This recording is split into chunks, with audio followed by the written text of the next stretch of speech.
All right, welcome back to Men Pursuing More podcast, hosted by myself, Roger Maupin, and want to welcome back Quincy Davis, Mark Warder, and Akeen Smith to this special monthly episode of the Brotherhood Exchange. And our focus is a space where men show up, open up, and level up. A brotherhood of men pursuing more, becoming better together as leaders in their homes, anchors in their communities, faithful in the journey, committed to uplifting and empower others along the way. So, man, we're going to have a little fun with this podcast because we're going to talk a little bit of hoops and some other things. And so let's get right into it. And Mark, let's start with you. So all three of you have been on Men Pursuing More this past year. So what's one new highlight, Mark, and maybe one new challenge since the episode aired? Yeah, episode 7. Check it out. There you go. Episode 7. Even knows episode 7. Thanks for having me back. And we really appreciate you, Roger, and how you're pouring into guys like us and how you've been doing that for literally decades. So it's an honor to be here. Yeah, since the last time I was on, and now I have 2 kids in college. And so I have a 19-year-old and an 18-year-old. So getting Will to college, he was in college in Chicago. That was a big step for him. And as I think I mentioned on that podcast, he has some special needs and has had challenges a lot of his life. So to have him launch and do that, he's doing great, has been really exciting for him. And then a challenge, my parents are going to go explore a little bit in Arizona over this winter. And we as a family decided to Airbnb their house and getting the house ready, listing it, and now some bookings are coming in, and we officially have our first guests coming up here December 29th. So a lot of challenges to helping my parents with all of that, but they're excited to see what could happen. Yeah, I know Will better than your daughter, but just a shout out to Will. I've known him from Eastview High School, had him in my world history class. That's right. And so excited about that Airbnb. All right. Is that like in the Twin Cities area, like in Burnsville or? Yeah. Up here in the Twin Cities. All right. Right here in the Twin Cities. All right. Akeen, let's go to you. What was one like new highlight and one new challenge since the episode aired? I got a couple of highlights. A highlight for me is I got engaged. Hey, and brother. Amen. You know what I mean? So that's a big thing, a big deal for me because I thought I would never get married. And the life has showed me you got to grow up. You got to grow. You know, so that's one thing, a thing that I'm real proud of. I also got baptized. So that's another big thing for me. You know what I mean? That's another thing that I'll check off my list. But some challenging things. Now I turned 40 and everything hurts now. Mark can tell you, and my shoulder I'm like, I got shoulder pains. It used to be the knee don't hurt no more, but it's the shoulder now. Now it's just the plantar fasciitis, just all these little things. It's harder to lose the weight. I kill myself in the gym, but if I smell a cookie, 10 pounds. So I really got to be super disciplined with what I eat now. Whereas before I could lose 10 pounds, 20 pounds quick. Now it's like, nah. So those are some challenges. It's a blessing, but it's a challenge. Hey, just wait till you get in your 50s or beyond your 50s. Okay. All right. So 40. All right, my man. All right. How about you, Quincy? What's one new highlight, one new challenge since the episode aired? Yeah, new highlight. My life really hasn't been that exciting. I ain't gonna lie to y'all. I hear y'all. I'm glad I went last because, like, I got all these big things going on. I'm like, I don't really have no big highlights except for when I do come to the Twin Cities, Water. I need that Airbnb info because that's where I'm taking. You got it. Okay, I appreciate it. But a highlight for me is just within like family growth. So my oldest started kindergarten this year. So that was huge for us, just trying to get her acclimated to school. I hear Warder talking about sending his babies off to college and how that transition's been for him. And I'm just now entering the schooling and seeing what that system is like. Yeah, I've had to go to the parent-teacher conferences this year, and I've had to go to the school lunches and really be that engaged parent. And that kind of comes with the challenge as well, as like trying to balance just my job and balance family. And now all of our 2 older daughters are playing sports now, so trying to balance that as well it hasn't been difficult, but it's just been something that another area of life that we had to navigate and try to figure out along the way. We're always on the move though, and that's what I love about it, is that I just always get to be on the move. I get to see my kids doing stuff that they enjoy. I'm all about sports, so if we can tap in anywhere that athletically, we're gonna be there. That's just kind of Quincy, that we're going to start with you. that kind of taps into the next question. And I know you're down in Mississippi, so Mississippi State, and we're all in the Twin Cities area. We've all kind of played like with each other or against each other in early morning hoops at Eastview High School on Tuesday, Friday mornings, or also Saturday morning. Can't forget about that. So we've all done those early morning pickup hoop runs. What have those runs taught you about your discipline, showing up, and the bond between men? Yeah, for me, it was huge not being from Minnesota and then just being able to be welcomed in right away. Like the crowd definitely changed from when I first started playing to when I when I area. But just coming in as a young, I think I came to Eastview when I was 25. And so I just turned 34 this past August. And so like just being there when I was that young, still able to move, really light on my feet, still all those things to where I am now. But it really it was like a brotherhood, honestly. Being able to build relationship with guys, learn about guys and their upbringing, learning more about their families, just really be more connected, more involved within the community, I think was huge. And so, yeah, the competitive, yeah, we had our moments on the court, but I think just being able to sit and talk afterwards when we got done playing and learn more about guys, hear their stories, I think that was probably one of the more rewarding parts of it because you just got to learn about who that person was outside the court, which was really cool. Hey, Q, you remember that we're Tuesday, Friday mornings. Hey, it's 7:00. Okay, ball is over with. You got to go to work. Please, high school. Got to shower up and. Yeah, and I didn't have no open periods in my day, so I was in there sweating, the sweat off my forehead. The struggle. Now, let me ask you a question about Q, about Mississippi State. You doing these early mornings, or are you getting runs in at Mississippi State? Yeah, we definitely get runs in. The only difference is a lot of graduate assistants from the team, so everybody's they probably played Division I basketball. And I'm the oldest one on the floor now. So it is a huge difference in where it was to where I am now. When we played Tuesday, Friday, except guess who was the oldest one on the floor? That was me. Now you're the oldest at 34. Exactly. All right. How about you, Mark? Yeah, but Roger, when you don't show up, then I'm the oldest one on the floor. So I need you to show up more. You know, what I've learned about pickup is that I need it. I need it because there is that competitive side in me. My wife and I, we were in Latin America for 7 years, and there wasn't a lot of organized sports except for soccer. And I wasn't that great at soccer. And so when we moved back to Minneapolis, I realized, and when I started playing, was when you're down by 6 and your team wins, that it's almost like a drug. It's like it feels so good to be competitive and to come back and to work together as a team. And I realized that I was really missing that in my life. So it's like a muscle in us that we want to tap into that competitiveness, and pickup is a great outlet for that. And hopefully you can carry that on for years to come. That's right. Keen, how about you? One thing I learned was that I really love basketball because I would get up at 5 a.m. to come. Whereas before that, I wouldn't dare wake up that early to come play basketball. But after COVID, it was like there's no choice. That's where I actually met a lot of you guys at Hope Fieldhouse, and then from Hope to East. It showed me like I really love this thing because the only time I was there before was in school when we had no choice for practice and stuff like that. But I would never wake up that early before. But I learned a lot. I learned a lot about myself and other people. Just because when I first got there, I'm not gonna lie. Y'all know I'm a talker. I talk all the time. So I didn't know if I was if I'm not talking, I'm not in the game. And I remember I talk a lot of trash. And I realized first, I feel like I was rubbing people the wrong way, but I'm like, hopefully people understand that it's not personal. This is how I play. And eventually I seen it started to rub off on everybody else. You know what I mean? And then it became more of a, let's brag about it. Let's make it competitive.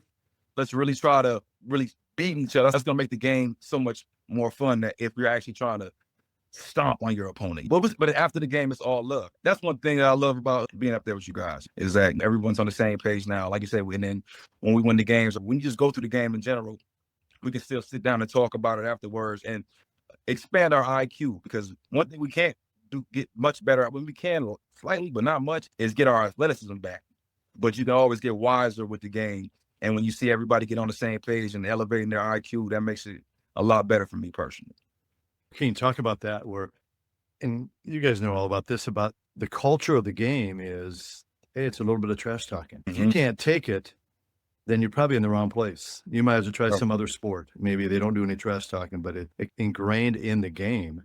And then you become, like you said, you become friends after, hopefully become friends afterwards. Okay. You want to talk about that, Akeen? And Quincy, you can comment on that too. I think everybody became cool at first. At first, I can tell there's some people that just was like, I don't like this, but eventually they rubbed off, and now everybody is contagious now. Now everybody knows it's all in the game. It's all between the lines. You know what I mean? And for bragging rights, we go home and tell our wives, yeah, baby, we just don't do the baby. And she act like she listening to me. Okay. So that's the best part. So now she actually get it after the session. It's a good one. She can always tell if I did good or bad. I'll come home and she'll be like, you didn't do too good today. So that's a good thing, you know. How about you, Quincy? You want to comment on that? Yeah, I think the trash talking I always thought was a funny piece. And it's a funny piece of basketball in general. I think especially when you like bring the competitiveness out of people like that. When I was playing with you guys at ESU, like that would get me going. Like it wouldn't take much. It's 5 a.m., but all you gotta do is say one thing to me, and that's look, now I'm up. You don't. And I remember when I did, like Akeen was just saying, when I first got to ESU, like I said, I was young, but you got to think about the crowd that was at the time. Like we had Ole playing, we had Perry playing. I can't talk to those guys like that. It wasn't just going to flow well. So when we got like Akeen in there, we got a bunch of younger guys, and I'm like, okay, like now I feel like I can talk a little bit because we got guys in here who can take it. So I think that it's just a fun part of the game. It just makes the game fun. And you there at 6 a.m. in the morning anyway, you might as well make the most of it, right, at the end of the day. So just go out there and have a good time. Q, why do you think some men have a hard time with that? Really, I think it's about probably where you grew up, honestly. That's what I found to be one of the biggest differences is where you grew up. And even coming down here to Mississippi, like I'm playing with guys who are from all over the country, and it just seems to be a common language. So I don't want to say it's even generational, but it might just be the level of basketball they played at or what they were around the most or what that is. But yeah, I don't know if it's, I feel like it's really just how you were brought up and what you were around the most. And for me, I feel like that's always been a part of my game. Like, all right, again, I'm gonna talk a little bit, and it might even be in between the games. Like it might not even be on the court, but if I gotta say something afterwards, I'm gonna get my 2 cents when I need to. So yeah, I do think it's probably just upbringing is probably the biggest thing. Yeah, and Quincy, I would agree with that too, or kind of upbringing, but you're just competitiveness that you have, that drive. Because I've been in gyms in Chicago, Indianapolis, New Jersey. I mean, everywhere I would travel, I'd go somewhere with pickup games. A lot of times I didn't know anybody. And you have to prove yourself. And if you couldn't take the kind of the trash talking, it's like, why did you even show up? It's like, if you can't handle that, and then if you can't even play the game, it's like you're in the wrong place. You're in the there's an outdoor court, okay, about 2 miles from here, or there's some tennis courts. Okay, go do something else, but this might not be the place for you. So I appreciate it. How about you, Mark? I didn't grow up playing hoops. I try to let my play do the talking and let my hustle do the talking. But I think it's fun. Yeah, Akeen, just this week, all the guys were talking on Tuesday, and it's really fun just to be there with the guys and chop it up. And I think like Akeen, you talked about too, and I think some just get it. And it's like, hey, this is for fun. Hey, we're competitive. We're talking, hey, we can be friends afterwards. If you can't take it, then, well, find another gym. Maybe somebody invites you to another gym or go find another sport. But no, I agree. I think it's built into it, and you can buy into it, or you can maybe go somewhere else. Maybe they won't talk. Okay. We'll just play a little 2-on-2 and we'll be silent. We won't communicate with each other. But there's always levels to the trash talk though. Like I've always learned that whenever I say it's going to be strictly about basketball, I'm not going to disrespect you as a person. I'm going to disrespect your game. But you as a person, I'm not going to disrespect you. I'm going to make sure I talk about your game, or I'm better than you. I'm not going to disrespect you though as a person. I think that's where the line gets drawn across sometimes, because my trash talk is all in fun and love of the game. Talk about your kids or stuff like that. It ain't going to go that far. Yeah. You've never made any comments to Q, have you? Or Mark? Hey, that's how me and Q actually really got cool at first. And I hope we going back and forth. And I'm gonna start talking. I start talking. He start talking back. We going back and forth. Everybody like, and right after that, I think we right to each other again. Then he told me like, "Hey, come to this run. You didn't want to introduce me to Eastview," but that's how we actually got to know each other. Yeah. We're going back and forth because we actually had to keep. We were going there for some months because, like I said, all the gyms were closed because of COVID, so we would always meet at Hope Fieldhouse. And then we gotta end up getting on the same team and running the court together a couple of times. He's like, "Hey, yeah, come over here too." So that's a prime example. That's how we actually. Yeah, I was mad because I had to leave early that day, so I really didn't get my lick back like I wanted to. But them Eastview runs helped out. So So, Akeen, that's how you made your way over the Eastview. Okay, Yeah. now I get it. Okay, thanks to Q. All right, appreciate that. Yeah. All right, Akeen, let's go to you. How do you stay fit? I know you do some things on Facebook where some lifting, and as busy like husbands, fathers, and leaders, whether that's lifting, running, or just staying consistent in the grind. How do you stay fit? A little bit of everything, ball, exercise, and it makes my fiance, she's a workout out. She teaches class at Lifetime too. So she goes to the gym, she teaches classes, she's on top of it. So for me, she's actually one of my biggest motivations is because I can't let her just look good and I'm not looking good. Make sure. So that part, and then just being able to, like with basketball, I know I could do a lot more the better shape I'm in. Meaning if I lose more weight, I'll be able to play the game longer. I'll be able to stamina, be able to keep up longer. I'll be able to jump higher. So I keep those things in mind. And yeah, that's what helps me stay on it. Because something I got times where I have to change up what I'm actually, my workout routine. Because there's days where I'm like, or I've had years where I'm like, okay, I'm just going to focus on weightlifting. I'm going to be a bodybuilder, but then I'll come play ball and I can't move. You know what I mean? And I'm like, I can't do this. And I got to switch my routine up. But honestly, basketball is what really keeps me on my toes and makes me want to stay consistent with everything else. The importance of lifting. They talk about that now for men. You're in your 50s, 60s, 70s. You got to continue. The weightlifting is so important. And I know you appreciate you sharing some of your clips on Facebook. You lifting. So I appreciate that. All right. How about you, Q?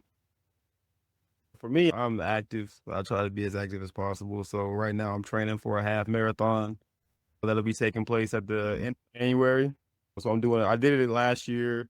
I like my time, but I'm like, I can do better. I always try to challenge myself. So last year I ran in 146. I'm trying to get 140-ish, 135 this year. I'll be moving. It'll be like a 7:30 pace or so. So I'm doing that.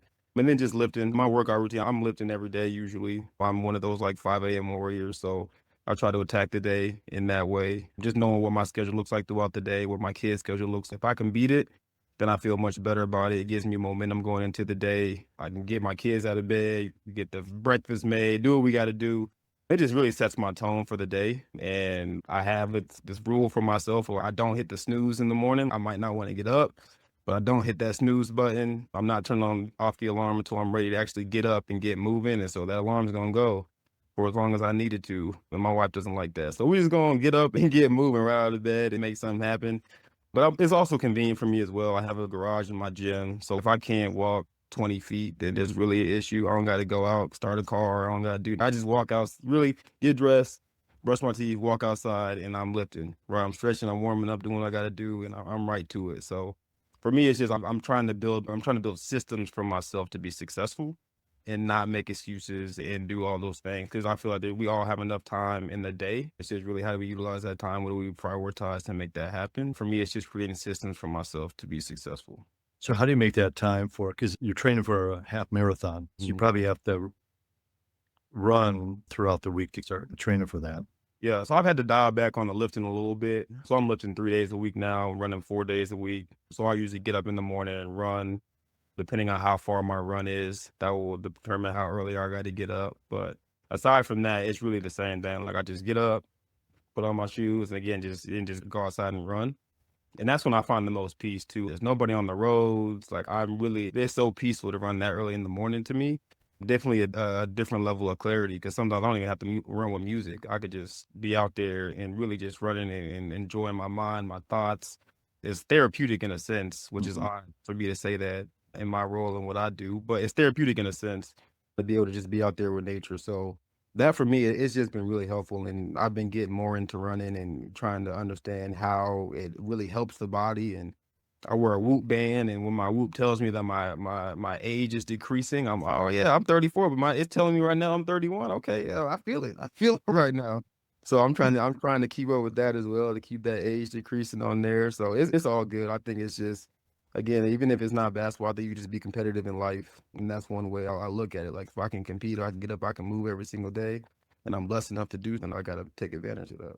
Now, if you got up tomorrow morning in Minnesota, there's snow, there's ice, and I think the weather might be a little bit cooler here compared to Mississippi. Just a little bit. Just a little. But I'd be out in that garage gym. I had one out there too. Don't look. That heater still works. How about you, Mark?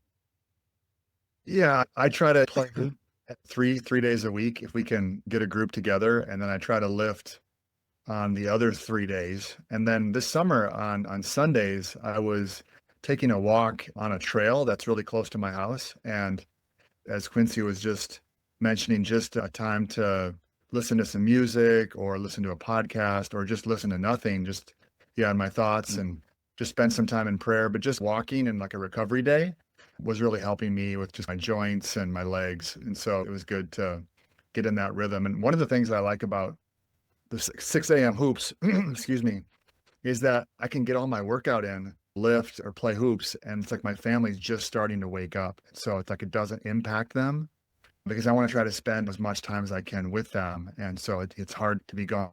And so I really don't always want to get up, and sometimes it's hard when you hear that alarm. But I heard somebody say that if you want to have a successful morning routine, you got to have a successful evening routine. And if you want to get good at waking up early in the morning, then you have to get good at going to bed early at night. And so it's like you can't stay up till 11, 11:30, 12 o'clock at night if you're going to try to consistently get up at 5 or 5:30. That means it's 9:30 or 10:30 at the latest. So you're saying I shouldn't have a bowl of cereal at about 11 o'clock at night and get on TikTok at about 11:15 until midnight? No wonder you haven't been showing up, Roger. That's right, because you start at 6 o'clock, so you got to be that much early. We've actually been starting sometimes before 6. Guys are getting there at 5:45, and so we've been starting that first game sometime. I'm serious, Q. There was one day just the last week or two, we played 6 games on a Tuesday or Friday. 6 games. I see how when I leave, huh? I see how it is. I guess the question is, Akeen, do you get there by 6 or before? I get there early. Yeah, that's right. As soon as the door opens, sometimes I get there at 5:40. If I say I'm in, because I got loops. Like Tuesday I went, I didn't say I was in. I got bullied to come in. Somebody called me like, "Hey, man, come on." Al called me. Like, come on. I was going to go lift, but then I ended up going anyway. But I got there at 6, and that's why I don't go, because I didn't perform too well. But I shouldn't have came. I remember you said you were in last Friday, and then you canceled, and you would have been 8. We had 7. With 7 guys? See? 7 guys at 6 o'clock. That's tough. All right, Akeen, let's start with you with this. What would the older, wiser version of you tell the younger you about manhood, purpose, and the long game? I would tell myself not to wait on anybody, because I've always been the type to want to bring my family, my friends. Like, I can't stunt my growth for anyone else. And I would just tell myself to just lead by example. Show everybody what you're talking about. Just do it. Lead by example. Don't just keep talking about it. Just actually do it. And then also be comfortable knowing that everybody's just not going to be on the same page as you.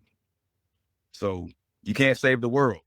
Focus on you. And then while you're focusing on you, you're going to run into people that are on the same page as you. And you'll get a lot farther that way. So I would tell my younger self that, because I spent a lot of time staying in places and situations trying to help other people change, because I felt like it would help me change. But some people just are stuck. So I spent a lot of years, and I've been in that same situation as well. So I would just tell myself to just go. Don't wait on anybody, though. And I like that, because they're stuck. And by you trying to help them, you get stuck along the way, trying to help them get unstuck. Instead of, they need to take ownership of it. You can be the example, but yeah, like that. How about you, Q? Man, I feel like I'm still young, I feel like. So I'm gonna tell myself. No, in all seriousness, I think for me, it's just, I've realized that honestly, there's no such thing as the right path. And I think that a lot of times we get fixated on there's a right way to do things, or there's a right to get to your end goal. You have to take this direct path. And society has taught us that, hey, you can't take a break here, or you got to do this here.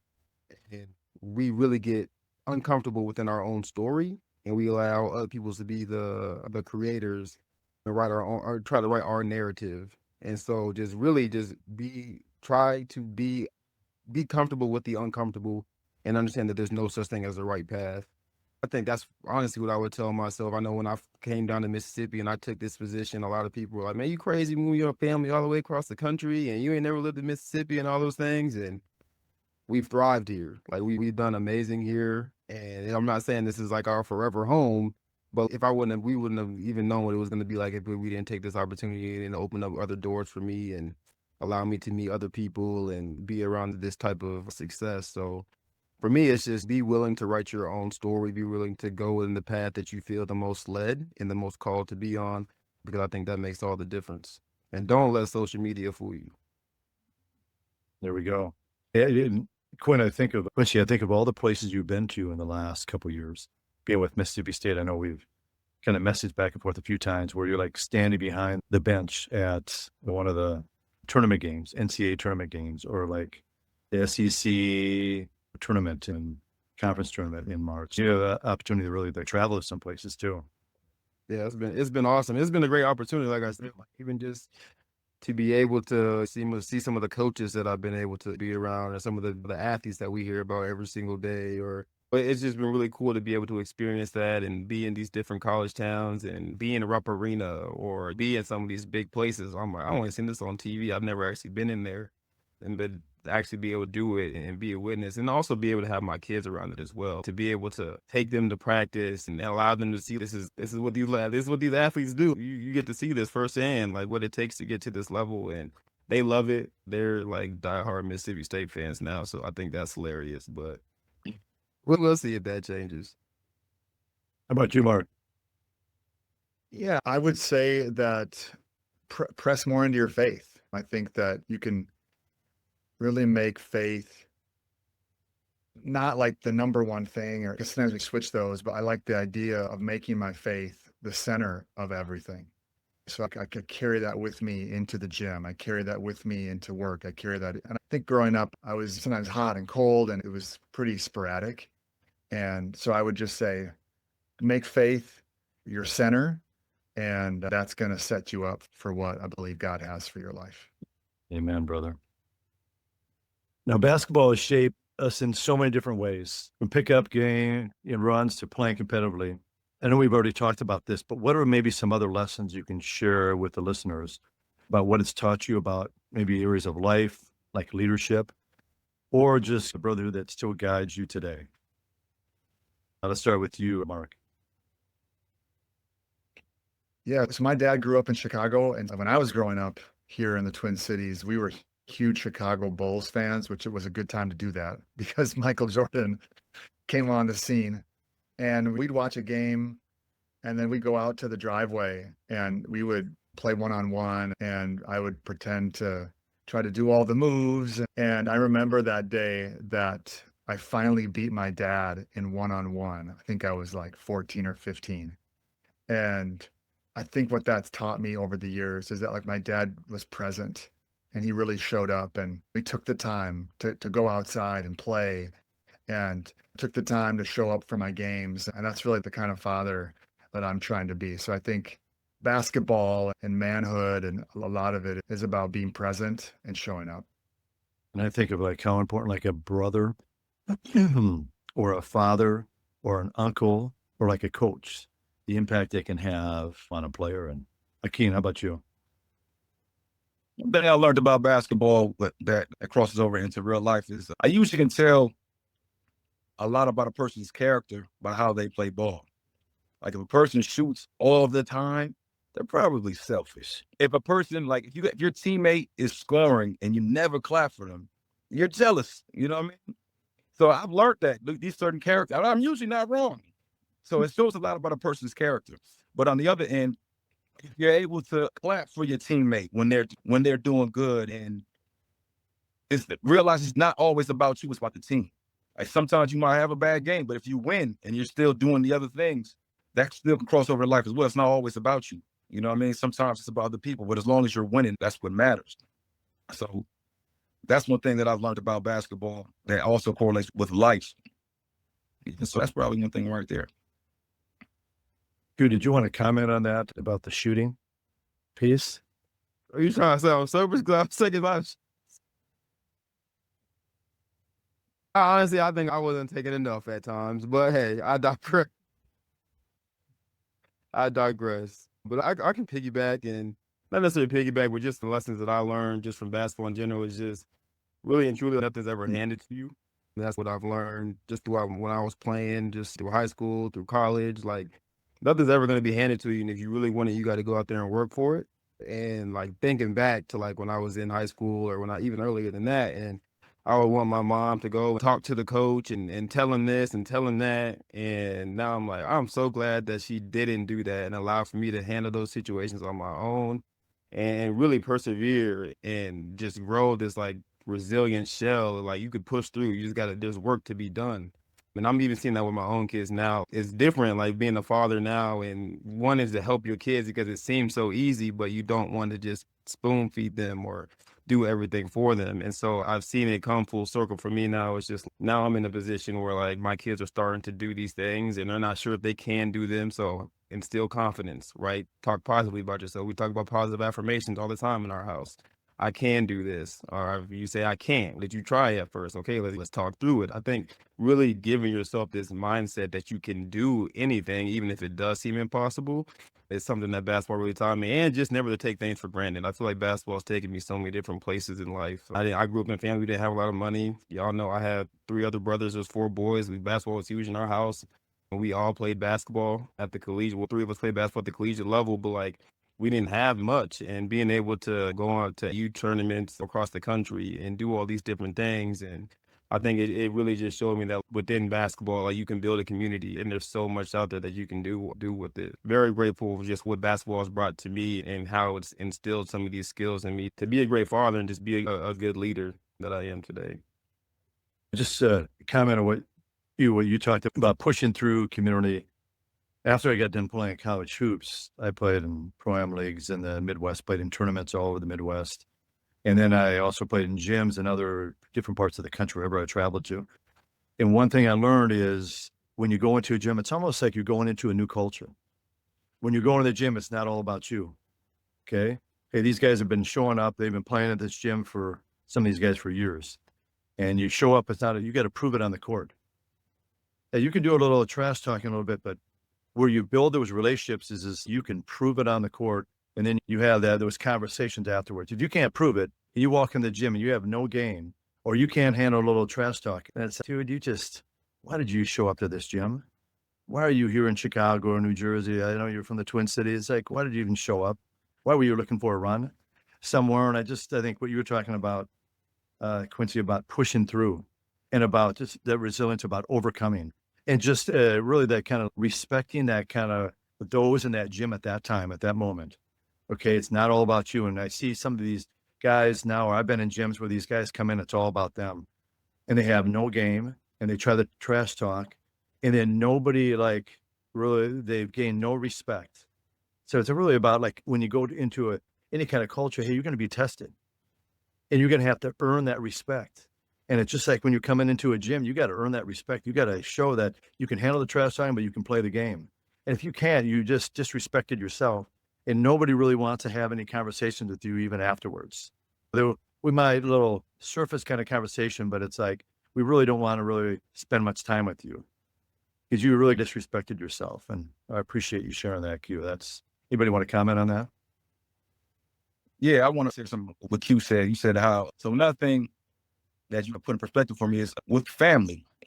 Some of the ways I realized from basketball that I can't talk to everybody the same way. I can tell Q, hey Q, come on, man, you playing soft, let's go.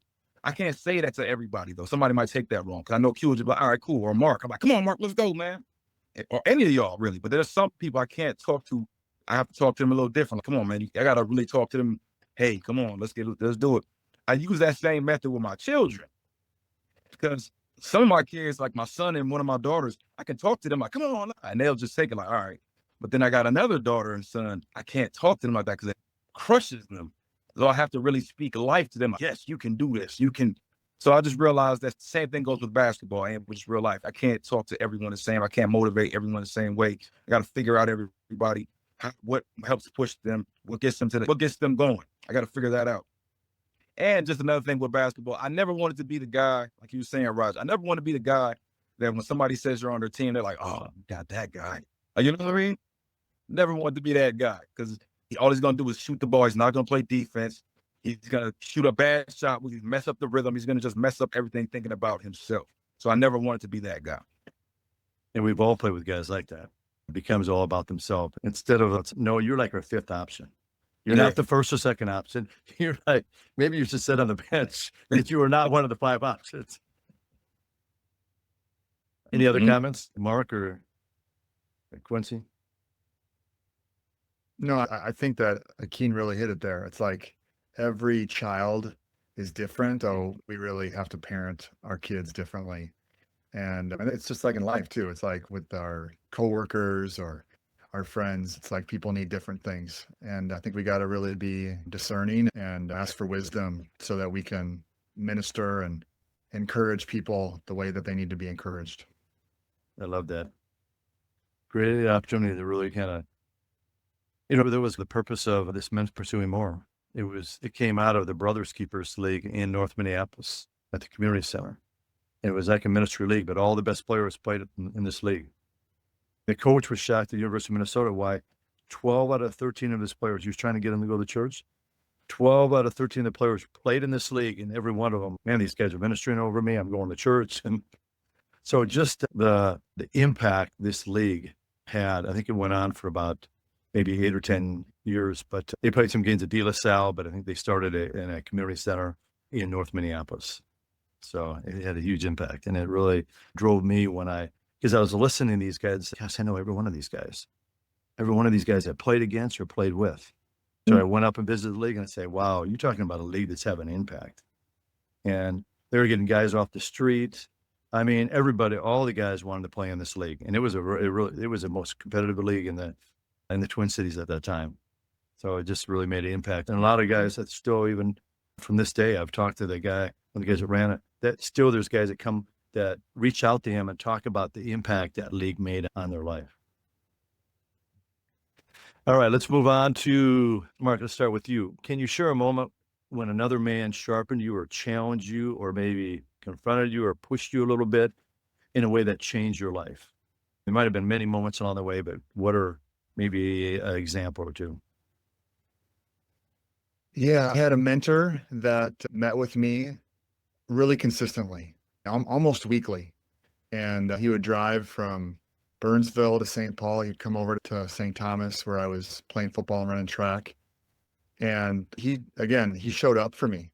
And I was in a place in my faith where it was wavering and I was having some doubts, which doubts aren't necessarily bad, just exploring things. And he was just a great, steady, kind of foundational person in my life, especially when you go to college and there's a lot of people doing a lot of crazy things. And he really helped me to find my path and really helped me understand who I was in my faith and who I was for my family and my friends. I like what you said there. He showed up and he was there for you. I love that. Akeen, how about you? I would say my oldest son. Big change in my life was, like I said, when me and his mom split. And when he finally came and moved in with me, remember when we started going to Eastview around that was a challenge for me because I wouldn't see him as often because me and his mom split, so I'd only get the chance to really see him on the weekends. So he grew, he picked up a lot of habits that I was like, if we were in the same house, you wouldn't be doing this. Anyway, but with him living back under my roof, we would bump heads a lot. And it got to the point a couple of times where we were almost about to go to blows. And I'm like, all right, we can go to blows. I bet you got that age where you think you can take me. Let's go. You know what I mean? But we both came to an understanding where I was like, look, he came to me and he says, Dad, the way you talk to me sometimes, you make me think that I'm your enemy. And I'm like, son, I feel the same way with you sometimes. I actually do simple things and I got to drag you to do it. So we both made a pact. I said, all right, look, I'm going to work on the way I talk to you. And I need you to work on the way you talk to me, your body language. I need you to not be so like whatever, like nonchalant, because we're men, that body language, all of these things matter to me because sometimes the way you say things with your hands, you'll get close. Now I'm thinking you want to fight. So I'm like, I need you to work on these things. We both work together. So we both help each other. And since then, like he still lives here now. We work together. And now our communication skills are like this. I'm like, hey, son, do this. He like, oh, Dad. Now we talk about anything. We talk about anything. Nothing's off limits. But it's just, I always told him, I said, you can say whatever you want. Just make sure it's respectful. Let's just always keep it respectful. That's the main thing. Let's always keep it respectful. And, but it helped me realize that I had some things I had to work on myself. It wasn't just him. It was me too. Because it made me also realize that the things that he was doing, I used to do the same thing when I was his age. But I didn't have anybody that actually correct me. So I ended up being worse. So I would always express that to him. I'm thankful that I'm actually in your life because I wish I had somebody there to actually correct me when I was doing what you were doing because it could have got out of hand. So we both grew. It sharpened me and it sharpened him. He's a better version of me at 20. So I'm like, the man he is at 20 compared to how I was, you're way above me. So that's one person that helped me. That's pretty amazing how you two have helped sharpen each other.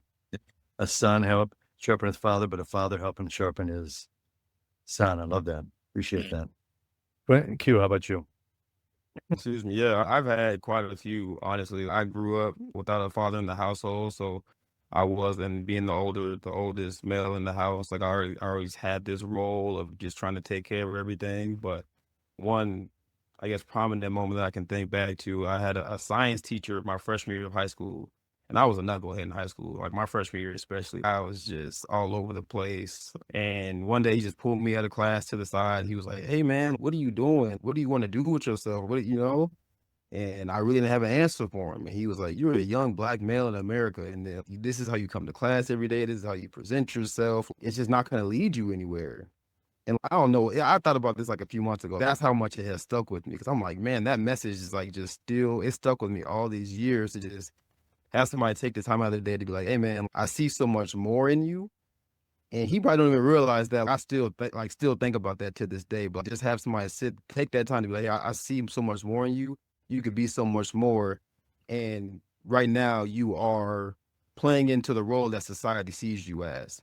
Right. And so go against the grain. Don't allow yourself to be what society is depicting you as already.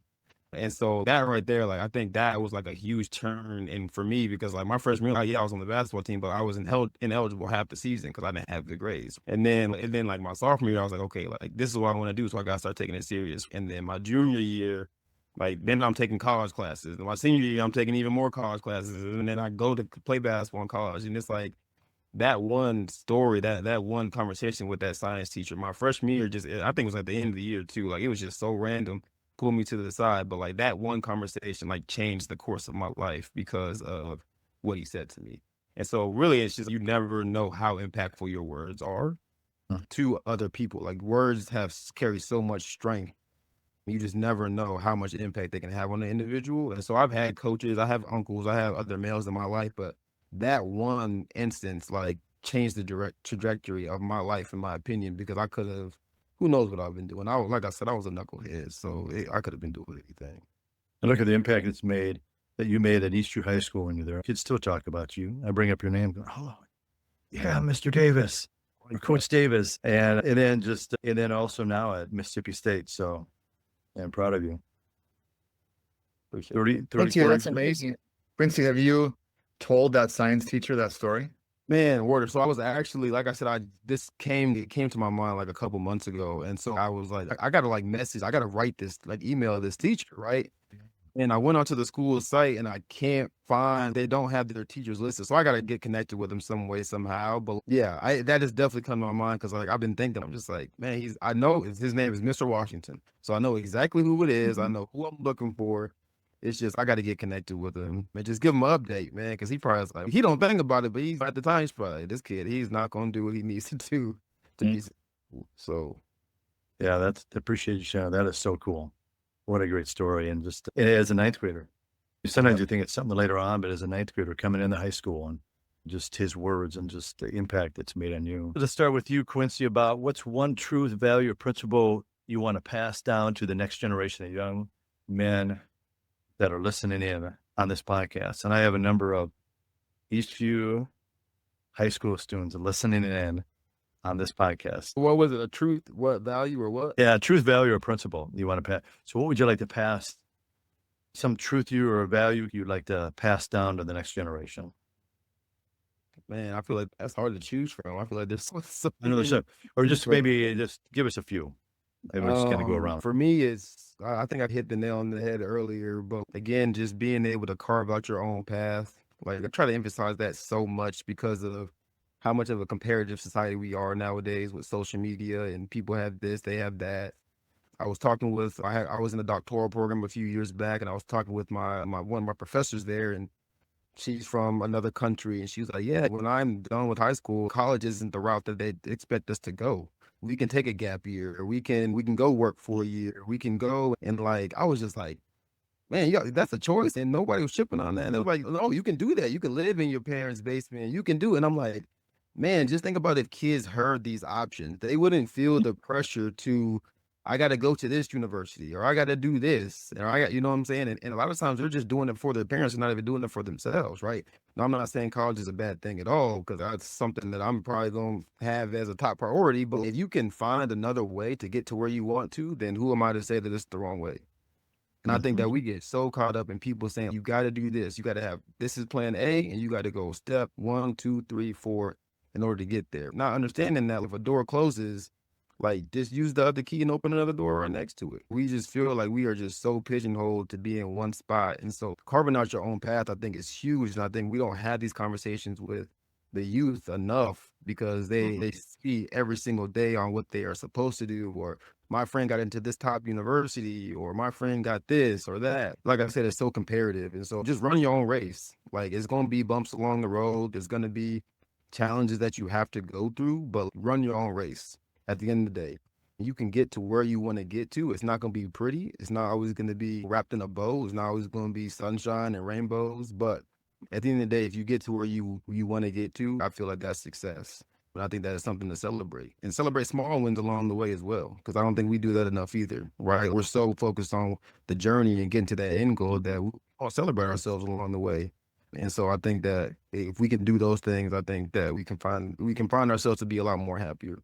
I like that, Quincy, about those wins along the way, and not just parents, but sometimes they compare themselves to their friends or older brother or sister. They went on to this 4-year college, or they went on to this college. I guess that's got to be my route. Or all my friends are going, no, this is your journey. Like you talked about, it's not somebody else's, or it's your life. Akeen, how about you? What I would tell the youth is not to be afraid to fail. You know what I mean? Don't take fear out of the equation. As long as you're doing something positive, don't be afraid to fail. You know what I mean? That comes with it, and just get back up and keep pushing. Also, try your hardest to break generational curses, because I hear a lot of people, even grown people my age, still say the same thing. I was brought up this way. That's why I act like this. Hey, listen, just because you came up in a bad or toxic environment does not mean you have to stay in that. So you can be the one to change it. So that's my main thing I would tell them. Don't be afraid to break generational curses. Don't be consumed with fear. Don't be afraid to fail. You know what I'm saying? Brush yourself off and keep going. And like Quincy was saying, don't think there's like a traditional way. You don't have to do it. Try your own path. Try what works for you. It may work, it may not. Who thought 20 years ago that you got millionaires from streaming and like playing the video game, like little things like that. Like I never push that on my kid. Hey, get a little play the game, you might get rich. I would have liked it, even look crazy to do that. But there's people that actually make a living, a good living. So I would just say make your own path and just because it didn't work for somebody else, don't let that deter you from trying to reach your dreams. I like that. Mark, how about you? Yeah, mine's connected to faith. And I think every day I try to wake up and I actually hit my knees. I slide out of bed, I hit my knees, and I just give my life up to God. And a lot of times if you get into a church service or you're at some conference or retreat and you go, okay, God, I'm gonna give you everything. And you make this big commitment. And I realized I just made a commitment for the next 50 or 60 or 70 years of my life. That's such a long time. And I realized, man, that's really hard to keep. So I got to break it up into day by day, right? It's like today I'm going to try to follow your path. I'm going to try to be a light. I'm going to try to serve people. And can I do that today? Yes. I'm not going to try to worry about tomorrow or the next day. Yeah, I would just say daily, spend some time in the scriptures, spend some time in prayer, and make that a daily thing and just take it one day at a time. I like that because I know when I'm in like the scripture and the word in the morning, my day goes so much better. When I kind of set that aside, there's all kinds of obstacles during the day. Not like not going to have obstacles, but I like what you said also, Mark, about, and Quincy, you mentioned this about wins along the way. Just help yourself along the way. Give yourself a pat on the back. And then also, I think, hey, if it doesn't work out the way you wanted to work out that day, give yourself some grace. I think sometimes we're so hard on ourselves. We're sometimes harder on ourselves than anybody else is on us, and we just got to give ourselves give yourself some grace. And hey, you got to restart the next day, or maybe that night. All right, Akeen, let's move on to you about what do you believe is missing in today's brotherhood culture, and what role do you feel called to play in filling that gap? I know all of you have shared a little bit about that, but what do you feel that your role is in kind of to fill that gap? With the youth or the... Yeah, just think of what's missing in maybe just men. And what do you feel called? And because it might not just be youth, it might just be men right now. It could be as maturity and just really doing the right thing has nothing to do with age or maturity. And I always use the word like maturity has nothing to do with age. It was like a 17-year-old that may be more mature than a 75 or 45-year-old. So what do you think's missing, or how you can fill the gap? I think what's missing is accountability. Accountability. Hold yourself accountable first. Don't point the fingers at everybody else. A lot of men like to blame everybody else for their problems. And sometimes, hey, listen, you got free will. We've all got, like I said, everybody got something going on. But what can you do to shape your reality? So I think a lot of people need to, especially youth, just keep accountability. And yeah, so that's something. And like with your son, keeping your son accountable, just like how maybe you're each keeping yourself accountable, but when you're a father too, you have 4 kids. So yeah. And then also on the basketball court. Accountability and truth. That's another thing. Just truth. You got to be real. You got to be real with yourself. That's another thing. Just being honest. I know the truth hurts. So sometimes we'll try to pacify it. Sometimes we got to just let it hurt, let it do what it's supposed to do, and grow from it. But I think a lot of times we try to give people, say what they want to hear instead of just being honest with them and just keeping it all the way real with them. So accountability and being real. So I think those are a few things that's missing. Everybody knows those words, accountability and being real. Mark, how about you? I think that as men, we can be pretty prideful, and we got it figured out. And I just think that we need to have brave conversations from men to men. Ask tough questions. I think we need to ask each other more about what our marriage is like right now, or how are things really going at work. And so I just think that we can chop it up and talk about basketball a lot and joke around with each other.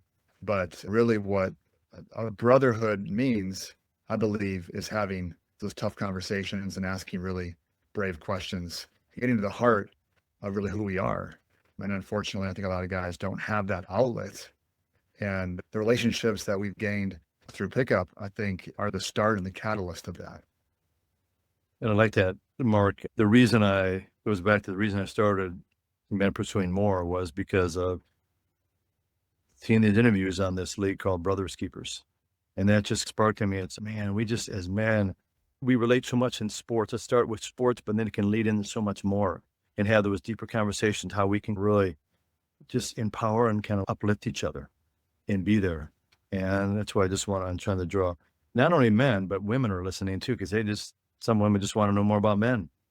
Maybe they just haven't had good relationships, or maybe their husband or brother just doesn't talk a lot, and maybe they're learning a lot from just these podcasts I've been pursuing more. I appreciate that. Q, how about you?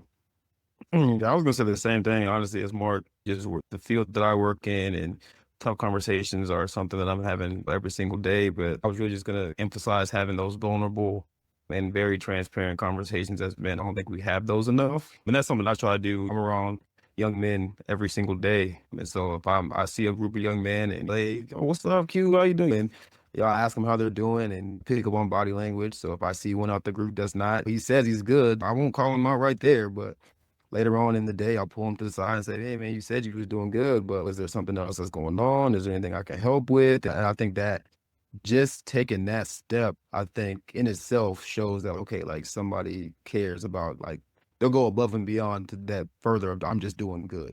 Because I feel like that's just a very generic response. It's, oh, how you doing? I'm doing good. Well, are you? I ask right there, like, are you doing good? Are you really good? Or if somebody asks me, how's your day going? I'll tell them, like, I'm going through it right now. Because if I'm going through it, I'm going through it. I'm not going to tell you I'm doing good and try to shy away from it. And it's not for me to get you to pry and ask additional questions, but you asked me how I was doing. So I'm going to be transparent with you. I'm going to be authentic with you.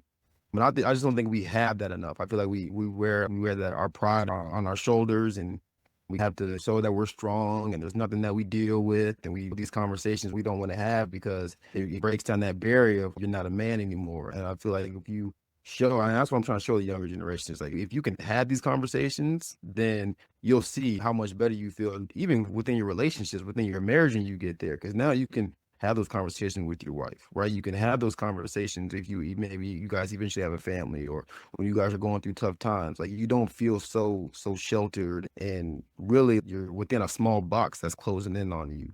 And so I think, yeah, having those conversations, I think, is something that I feel we need more of, and that's what I'm trying to instill in our youth. Love that. Mark, did you want to comment on that? I know you were. I just love that Quincy is like following up. And I just think that there are opportunities that are going to be out there where we can have a chance to follow up, and we'll just be too busy and we'll just go on with our day. But it's like being brave to ask that question and follow up and really reach out. And I think men need that. And I think it's something really that's missing, is having those tough conversations. And yeah, we all need it.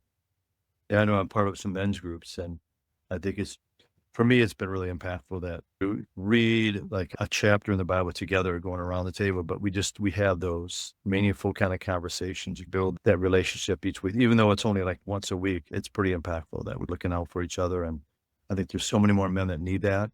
It's okay that, hey, have some other men show into you, so that they can be an example for you about maybe parenting, or like working with your son or daughter, or maybe just giving you some advice, or like on your marriage, or relationship with your mother or father, or like one of your brothers or sisters. All right, we're going to be wrapping this up, gentlemen. Mark, let's start with you. If this episode reaches a man who feels kind of lost, or alone, or stuck, what would you say to him in this moment? Yeah, I'd say lean into your faith.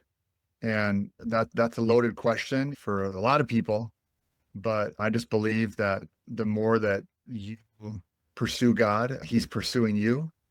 And I just believe that you're sitting there stuck. You're not alone. He's right there with you. And he wants to partner with you, guide you, lead you, push you into the next season of your life. And so you don't have to do it alone. Done. Akeen. Kind of piggybacking off what Mark just said, I would say pray first and count your blessings. That's one of the main things. I always think that it could always be worse. Like we have to talk about the things that are going wrong, but we got to also look at the things that are going right. And everything happens for a reason. And whatever you're going through, you'll be able to get through it. So just head up, chest out, and let's just keep pushing. Quincy, how about you? Yeah, they both hit the nail on the head. That's especially the piece of being big in the faith, but also just understand that you're not alone. And right on the other side of discomfort is comfort, right? So if you are feeling like you can't go and do something, or you feeling like you had this gut feeling that, oh, maybe I should go to therapy, or maybe I should go for this job, or maybe I should do this. On the other side of discomfort is comfort, right? And so all you gotta do is take that chance on yourself and bet on yourself every single time. And again, lean into your community, lean into the people that, mean the most to you, right? Whether it be family, friends, wherever you feel that communal support, lean into that. Because I think that's huge. And again, we don't use that enough, right? We don't want people to think a certain way about us, or we're that person who never has problems. And so we don't want to feel like we're a burden to other people. Lean into those people. They're there for a reason, love you, they care about you. Definitely do those things. I like what you said there, Quincy, about lean into your faith, lean into those that really can really uplift and empower you, that are the light, that are going to just really speak encouraging words into you. And Quincy, I was just thinking about this, you're on a college campus. And what I've been hearing about is on college campus, especially a lot of boys, or like a lot of men on college campuses coming to Christ. I mean, I'm hearing waves of it across campuses. I don't know if you're seeing it in Mississippi State, but sometimes social media or the news doesn't want to talk about that. But I'm seeing video after video, just testimony after testimony about men on college campuses coming to Christ. I don't know if you witnessed that at Mississippi State. Yeah. We have FCA on campus, and FCA has been huge for our student athletes. A lot of our student athletes go to church every Sunday. We have we have churches in town. Of course, we have a large church that's about maybe 25 minutes away that a lot of our students attend. But FCA has been huge for our student athletes, and they do a service every Monday night. And so a lot of our student athletes are there. They do a bunch of different gatherings throughout the year. And so it has been amazing to see, because, yeah, like you said, the growth is occurring. And so we want to be able to provide these space for not only athletes, but anybody who wants to be more involved in their faith. All right, gentlemen, I want to thank you, Quincy, Mark, and Akeen, for your willingness to share. And let's start with you, Quincy. Where can listeners find you and follow you? If some man wants to reach out to you, or they just want to follow your story, or where can they find you and follow you? Man, I'm everywhere. Right? I'm everywhere. Instagram, I think I'm Dr. Quincy Davis. You can find me there. Otherwise, Facebook. I know a lot of people got Facebook, Quincy Davis. And I tell people this all the time: don't ever be afraid to reach out or ask questions. I feel like that's something else that we don't do enough, is that we see someone and we feel like, man, that person is inspirational, or I want to know more about their story, and they want to get the jewels, but they're afraid to go out and put themselves out there. Don't be afraid to do that, man. Reach out. I'm a nice guy at the end of the day. Other people are the same way. Reach out. I'll be happy to share my story or provide any support that I can. All right, Mark, how about you? Yeah, same thing. It's just my name. So at Mark Warder on all the platforms. Akeen? Hey, reach Akeen Smith. Come to Facebook. Just don't ask me for any money, because I don't have it. But yeah, that's where you can find me. Reach out. Don't be afraid. Just, I don't got it. I'm not asking. You're gonna have some lifting highlights too? Yeah, I have, but I haven't had any lately because of my shoulder. So I can't do can't do the garage videos anymore, man. I've been hurt trying to get better. All right, one last word let's start with you, Quincy. Hey, any last word you want to share with Akeen or Mark, or some story, something funny, or just kind of one last thing? No, I miss my brothers, man. I miss y'all. I spent a lot of time with y'all in the gym. I'm a little bummed that we won't be making our way back up there for the holidays, but I will be back up there soon, so don't worry. And I'll bring my shoes too, so we will be in that gym. I'll be there. But no, I miss y'all boys, man. It was really good to hear from you, see y'all faces. Yeah, we need more FaceTime like this, so definitely. Yeah, I sure do. Akeen, how about you? Hey, man, I miss y'all. I miss you too, Q, man. I'm proud of you too. I salute you. I remember when you first said you was leaving, everybody like, whoa, but then you was like, man, I was like, do what you got to do, brother. You know what I mean? And proud of you. Like all of y'all, I'm glad I actually met Q, so he was able to introduce me to you guys. You know what I mean? And Roger, we first met, we would sit and talk after the gym for forever. Everybody leave, we still in there talking about nothing was off limits. And I remember when you first started talking about doing this too, you were saying you're going to do it. So I'm also proud of you, man. I'm proud of all of y'all. Appreciate that, brother. You know what I mean? Like you said, I would like to do this more often. Mark, how about you? Yeah, hopefully Akeen, we get on the same team on Friday. I hate to have to beat you on opposite teams. Quincy. No, I'm just kidding. Yeah, I just love hooping with you guys. And like I said, it is a part of my life that is so important. I call it my hobby. What's your hobby? Playing pickup with these guys. I love it so much and appreciate the relationships for the most part. And yeah, Quincy, congrats on all your success, man, down there. And we miss you. Yeah, but we just know that you're doing good stuff. So, we bless you and continue to do it, man. Thank you. Appreciate y'all. Hey, fellas, Akeen and Mark, we need to put together a team and go down the Mississippi and play against all the. You know what? No, we don't.